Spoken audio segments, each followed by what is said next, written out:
making today? A cute little butterfly. I'll teach you how to make a butterfly first, and then a butterfly chain, okay? First of all, get a red paper, and then fold it into triangles. Then the other way.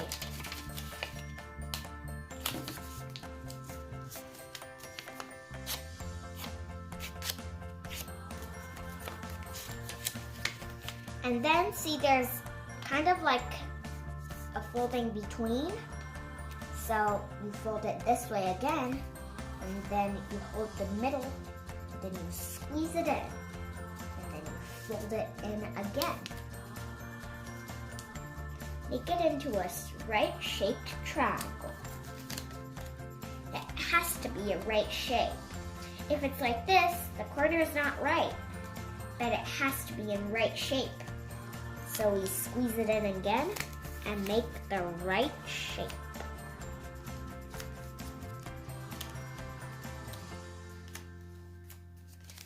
And then there's a little triangle. Fold it, flip it over, and then fold the two sides in.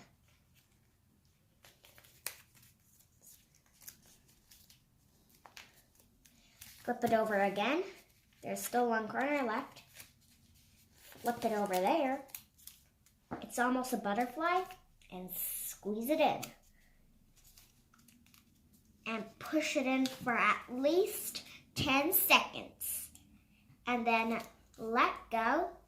It's a well done butterfly. Keep making it until it's done. I got more papers. And the materials you need is rope, scissors, red butterfly, and all of these colors of origami paper. And then keep folding butterflies. Each one of their wings cut a little hole. It's better to fold it and then cut a little hole, and then rope tie all of the butterflies together. And then this is the butterfly chain. It's best to use red, orange, yellow, light green, dark green, light blue, dark blue, origami papers. And people like to hang on the walls, fridges, anywhere you want, even windows.